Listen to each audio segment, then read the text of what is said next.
Assalamualaikum warahmatullahi wabarakatuh. Selamat bertemu kembali. Kita masuk ke materi pertemuan 5 ya, tentang jenis produksi kerajinan dengan inspirasi budaya non-benda. Baik, sebelumnya kita mulai dulu dengan baca Al-Fatihah dalam hati masing-masing. Berdoa dimulai, berdoa selesai. Kita lanjutkan ya, tujuan pembelajaran kita ini yaitu diharapkan kalian dapat menjelaskan nanti bagaimana menghitung biaya produksi dengan inspirasi budaya non-benda ya. Sebelumnya kalian kan telah mempraktekkan ya beberapa jenis kerajinan dengan inspirasi budaya non-benda. Ini ada beberapa, nanti kamu bisa baca sendiri di sini ya. Silahkan kamu baca dan kamu catat di dalam buku catatan video ini ya. Menurut Perry, ini biaya produksi adalah penjumlahan antara biaya langsung. Ada pakar Sadono Sukirno. Di sini biaya produksi adalah semua pengeluaran perusahaan ya untuk menciptakan produk perusahaan. Dan menurut Sutrisno adalah biaya yang diperlukan dalam mengolah bahan baku sehingga menjadi produk. Nah, berdasarkan pendapat para ahli tersebut, maka dapat dikatakan atau ditarik kesimpulan bahwa biaya adalah uang yang dikeluarkan untuk baik itu barang dan jasa, di mana uang tersebut digunakan untuk produksi dan bisa menghasilkan manfaat, dalam hal ini adalah benefit atau keuntungan nantinya ya. Nah, silakan ini juga dicatat ya nanti ya. Selanjutnya dalam melaksanakan sebuah produksi tentu ada beberapa komponen-komponen ya.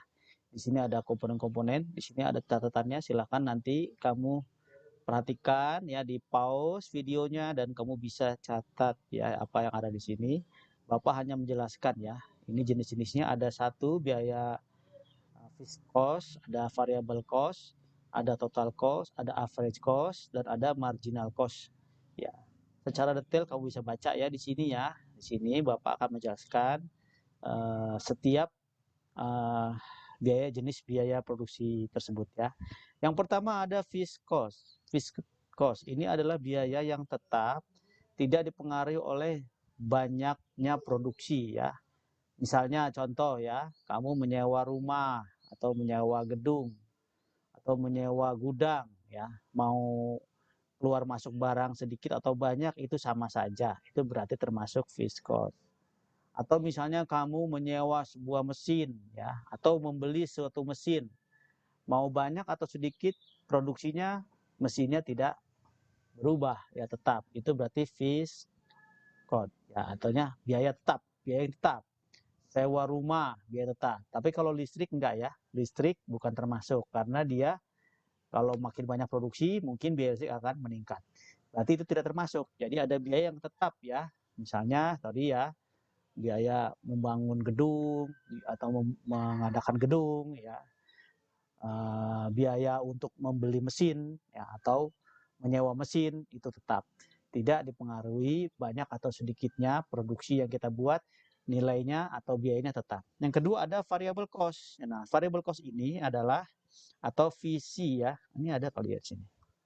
Nah, VC variable cost ini adalah variabel yang bergantung kepada jumlah produksi ya. Biasanya ini pada bahan-bahan ya, pada alat-alat yang habis pakai ya. Misalnya amplas ya, makin banyak produksi maka amplas akan semakin dibutuhkan. Biaya untuk membeli amplas, biaya cost-nya akan, biaya produksinya akan naik ya, tergantung dari jumlah produksi yang kita hasilkan. Misalnya untuk bahan baku ya, bahan bakunya makin banyak produksi yang kita hasilkan, maka bahan bakunya akan semakin banyak. Karena semakin banyak tentunya variabel cost-nya akan semakin tinggi ya. Jadi Bapak ulangi ya, fixed cost ini ada variabel yang tetap seperti sewa gedung ya, pembelian mesin atau sewa mesin. Sedangkan variable cost ini adalah biaya-biaya yang dipengaruhi oleh banyak atau sedikitnya produksi yang akan kita hasilkan ya. Nah, total cost ini adalah biaya fix dan variable cost ya. Jadi kedua biaya ini menjadi total cost ya. Itu ya. Jadi ini adalah gabungan antara penjumlahan antara fixed cost ya dengan variable cost.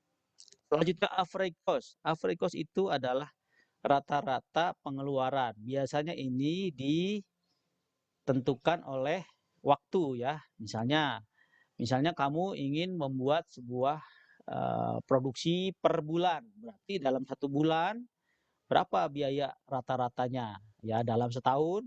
Nah, dibikin biaya rata-rata per bulannya. Kalau kamu per bulan, berarti biaya rata-rata per minggunya. Ya, gitu. Jadi misalnya kamu jangka waktunya nih untuk tutup buku misalnya per semester. Semester itu kan berarti kan 6 bulan ya. Maka di sini average cost-nya per bulan atau secara keseluruhan secara 6 bulan. Berarti ini ada waktu ya di sini ya. Dan selanjutnya marginal cost. Marginal cost itu adalah kalau misalnya ada pengurangan atau penambahan suatu produksi yang awalnya direncanakan. Misalnya rencananya misalkan dalam 1 bulan itu ada 1.000 produksi produk ya. Ternyata bagaimana kalau misalkan 1.200? Nah, 200-nya ini adalah marginal cost. Penambahan biaya ketika produksi kita naikkan atau kita turunkan ya. Ini artinya marginal cost. Itu dia ya jenis-jenis biaya produksi ya. Nah, kelima jenis biaya produksi ini akan menentukan ya berapa harganya.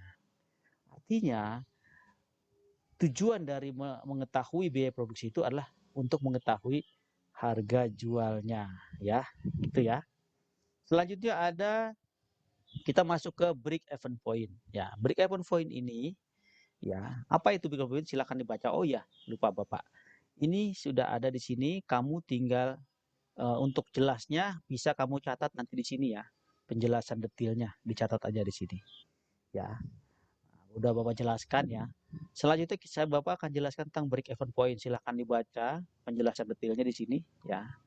Nah, di sini Bapak akan menjelaskan menggunakan metode ini aja ya, metode uh, radial ya. Jadi break even point itu bisa dikatakan adalah di mana kondisinya impas atau keadaan titik impas. Artinya break even point itu adalah keadaan di mana modal dan pendapatan itu sama. Jadi break even point itu artinya adalah keadaan titik impas di mana kondisinya break even point itu adalah modal dan pendapatan itu adalah sama ya. Nah, break even ini buat apa gunanya? Ini sebagai acuan yang perlu dihitung oleh perusahaan sebagai titik awal dan indikasi keuntungan perusahaan ya. Kalau misalnya hanya sampai BEP berarti itu rugi ya. Karena apa? Pas-pasan ya. Nah, keuntungannya itu adalah ketika BEP setelah terpenuhi, sisanya kalau lebih dari BEP, maka perusahaan akan memperoleh keuntungan. Ya. Nah, secara umum rumus BEP banyak ya, ini salah satunya saja. Rumus BEP itulah biaya tetap dibagi dengan harga jual per unit dikurangi variabel biaya variabel ini adalah biaya produksi per unit ya. Ini biaya tetap ini seperti tadi ya. Misalnya sewa gedung atau misalnya pembelian mesin atau pengadaan mesin, penyewaan mesin ini biaya tetap dibagi harga jual per unit ya. Yang dikurangi dengan biaya per ini adalah variabel tadi yang ini ya. Variabel cost yang ini ya. Jadi kalau ini kamu perhatikan ya, ini rumus ini adalah fixed cost, ini adalah harga per unit adalah variable cost ya, gitu ya. Atau bisa juga selisih dari harga jual per unit dengan margin contribution. Kalau misalnya kita mengambil yang ini ya, yang ini. Nah, marginal cost ini itu juga bisa ya. Jadi rumusnya bisa ini, bisa yang atas, bisa ini ya. Kalau ini kita berarti mengetahui variable cost-nya dulu. Kalau yang ini kita margin ya.